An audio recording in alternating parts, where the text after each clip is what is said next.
It's hard to call it an accelerator because people have a very kind of narrow notion of accelerators in general, right?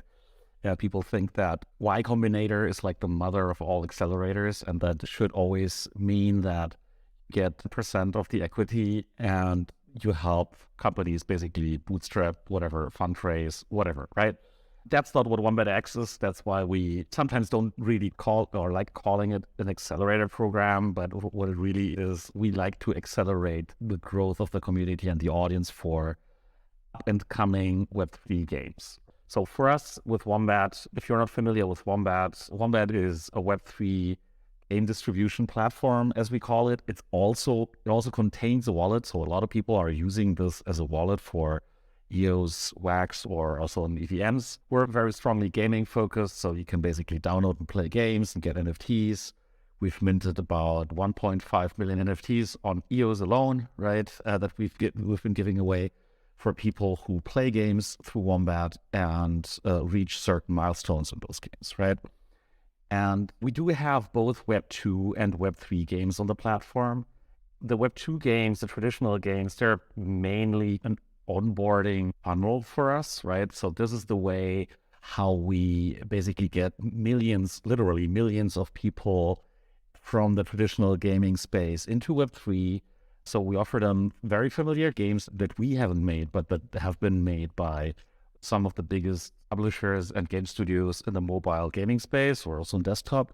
Some games have 200, 300, 400 million downloads. So these are like proven winners. These are games that are like truly fun to play.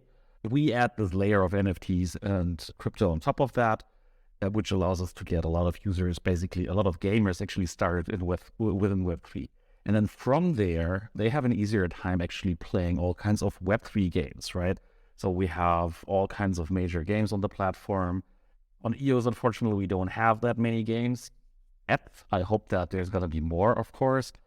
But yeah, we want to work with all the major Web3 games as well, so that our users can directly dive into kind of all the Web3 stuff that's out there. And this kind of is where we start off with the Accelerator program, because we're getting a lot of inbound requests from games that haven't launched yet, who basically ask, okay, how can we work together? How can we basically tap into your community? How can we get listed once we launch? These kinds of things, right? So this was the main thought behind it, where we said, okay, it would be so cool if we had some kind of standardized schedule, itinerary, whatever, for these up and coming games, so that we can offer them a program that will help them grow their audience even before they launch the game. Because that's a huge issue in Web3. That's also an issue in traditional games, but in Web3 games, it's like, how do I get exposure? How do I get seen?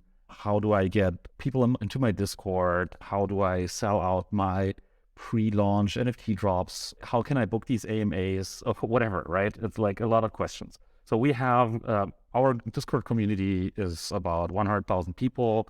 We have a fairly large Twitch channel. So we have about 150 up to 200 live viewers when we go on a Twitch show, right? We have a decent Twitter following and these kinds of things. So this is how we can help up and coming Web3 games to actually build your audience prior to launch.